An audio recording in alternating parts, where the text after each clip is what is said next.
Hey everyone, welcome back to the channel. Today, we're diving into a fascinating and mysterious topic, the story of Atlantis and Lemuria, and the ancient beings known as the Anunnaki. Buckle up, because this tale is packed with intrigue, creation myths, and some mind-blowing ancient history. Let's start with the origins of humanity. According to the Sumerian tablets, the first human, created by the god Enki, was named Adapa. In Christian tradition, we know him as Adam. Soon after, Enki created the first woman, Lilith, who is often equated with the biblical Eve. These two early humans were taken to a mothership by the Anunnaki, an ancient alien race. Here's where it gets interesting. The Anunnaki and another group called the Grey Ones struggled to adapt to Earth's environment. They could only stay on the surface for a few days before feeling suffocated. This led to some tension, especially among the Grey Ones, who were unhappy with their working conditions on Earth. To cope, the reptilian Anunnaki parked their mothership in Earth's orbit, descending only for essential supplies like water. Most of the time, Anu, the leader, stayed on the ship, while Enki, Enlil, and a few others made occasional trips to the surface. Adapa and Lilith, meanwhile, received special treatment from the Anunnaki, who hoped to preserve the pure blood of these first Homo sapiens. Now, here's a twist. Enki, seeing an opportunity, revealed to Lilith that they were free beings, capable of becoming like gods and experiencing emotions. Lilith shared this knowledge with Adapa, and they defied the Anunnaki by having children naturally. When Anu discovered their disobedience, he sent them back to Earth and ordered Enlil to ensure their lineage remained pure. Despite the Anunnaki's efforts, Enki had already begun creating more humans to populate the Earth. These early humans, or Homo sapiens, were incredibly intelligent and possessed advanced psychic abilities. They had a significant number of active DNA codons, making them quick learners and emotionally expressive, a trait that fascinated the reptilians. These Homo sapiens were initially used as Lulu slaves to continue the work left unfinished by the Igigi, another group of beings. The Igigi, also known as those who watch and observe, supervised the humans. Over time, the Anunnaki noticed that human emotions generated subtle vibrations that brought them immense pleasure. So, they began teaching humans various skills in engineering, agriculture, astronomy, and construction to speed up their work. However, Enlil grew concerned about the humans' intelligence and potential for rebellion. He convinced Anu to create a belief system that would make humans worship the Anunnaki as gods. This manipulation was reinforced through fear and miraculous displays of technology. They even began demanding sacrifices to appease their supposed anger. Anu strictly forbade the Anunnaki from sharing advanced knowledge with humans, threatening severe punishment for those who disobeyed.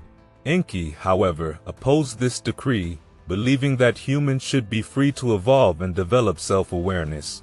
Frustrated by seeing his creation wasted on labor, Enki proposed creating a separate group of humans far from the Anunnaki's main settlement. His goal was to help them develop independently, free from constant supervision and manipulation, and Anu, the leader of the Anunnaki, agreed to Enki's proposal on one condition. Enki had to create a different, stronger race of Lulus. These new beings would have fewer active DNA codons, reducing their psychic abilities and limiting their ability to reproduce.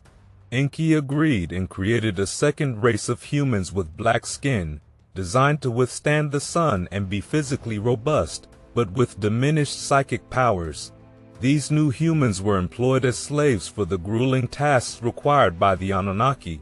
After creating this new race, Enki traveled to Mu, a continent in the Pacific Ocean, supposedly to build weapons in secret.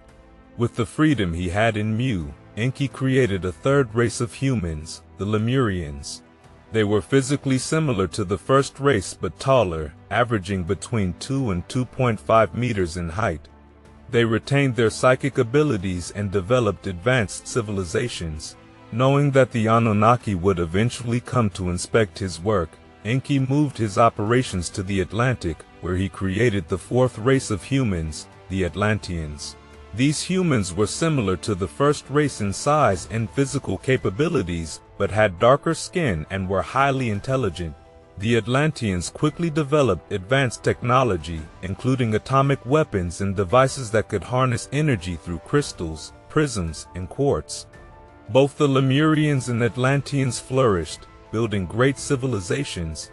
They had large maritime and aerial ships, allowing the Lemurians to explore regions like South Africa, Madagascar, Sri Lanka, Sumatra, the Indian Ocean, Australia, and New Zealand.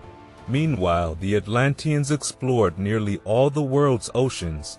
Throughout this period, Enki periodically reported to Anu, showcasing the weapons he had created and promising that he was hiding them in the Atlantic until they had enough to complete their mission. Back at the Anunnaki's first settlement, the Igigi, who were considered lesser gods, handed over their supervisory roles to the first human race. The black-skinned second race handled the heavy construction work. During this time, hybrid beings, including giants, emerged from unions between reptilian beings and human women. Not all offspring were giants. Some were of normal height and were often made kings, exempt from labor.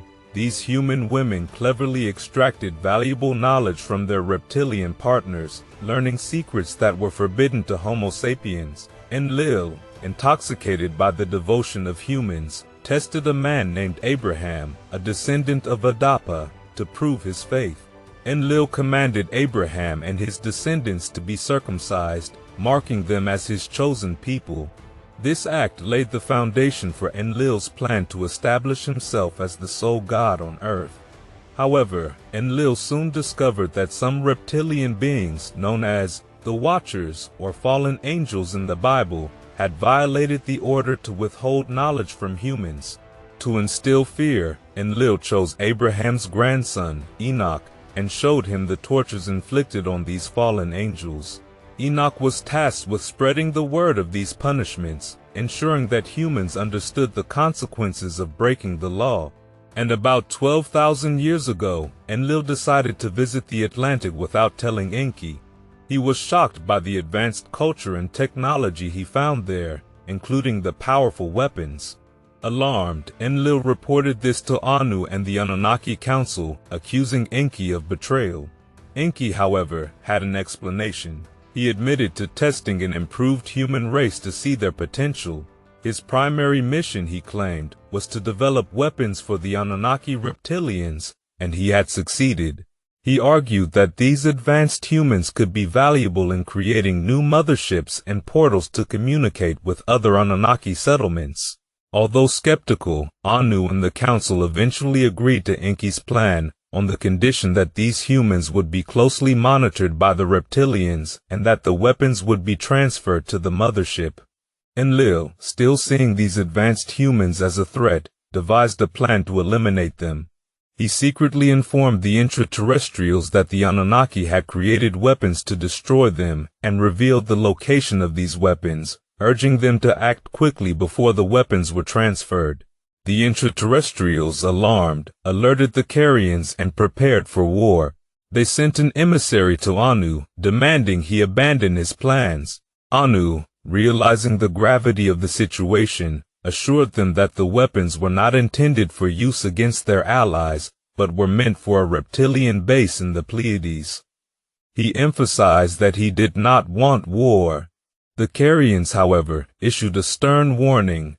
If war broke out, the Galactic Confederation would intervene, possibly exterminating or expelling the Anunnaki from Earth.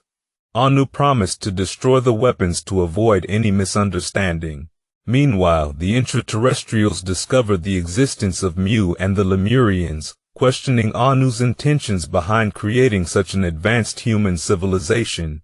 Anu, surprised, claimed ignorance of this civilization's existence. The Carians also demanded the destruction of a portal the Anunnaki had created in their first settlement, which Anu agreed to. Knowing what was coming, Enlil instructed Ziusudra, known as Noah in the Bible and the great-grandson of Enoch, to build a boat to preserve his lineage, warning him of an impending universal flood decreed by Anu and Enlil. Anu ordered Enki to escort the Carians and intraterrestrials to oversee the disarmament. Another group of intraterrestrials was dispatched to Lemuria and the first Anunnaki settlement to ensure there were no remaining weapons. Enlil was tasked with destroying the first portal. Once the disarmament was completed, Enki realized 3 nuclear weapons were missing. He was questioned by the intraterrestrials and Carians, but he had no answers. Anticipating disaster, Enki instructed many Atlanteans and Lemurians to seek refuge on large ships, preparing them for the worst. Enlil, who had stolen the 3 weapons, buried them near human settlements, one in the Atlantic Ocean near Atlantis, another in the Persian Gulf near the first Anunnaki settlement, and the last in the Pacific Ocean near Mu. Once Ziusudra's boat was finished, Enlil activated the weapons, causing 3 massive tsunamis. These tsunamis devastated Atlantis, nearly obliterated Mu, and destroyed the first settlement along with the portal. This catastrophic event marked the beginning of the universal flood, wiping out most of the human race and the giant hybrids.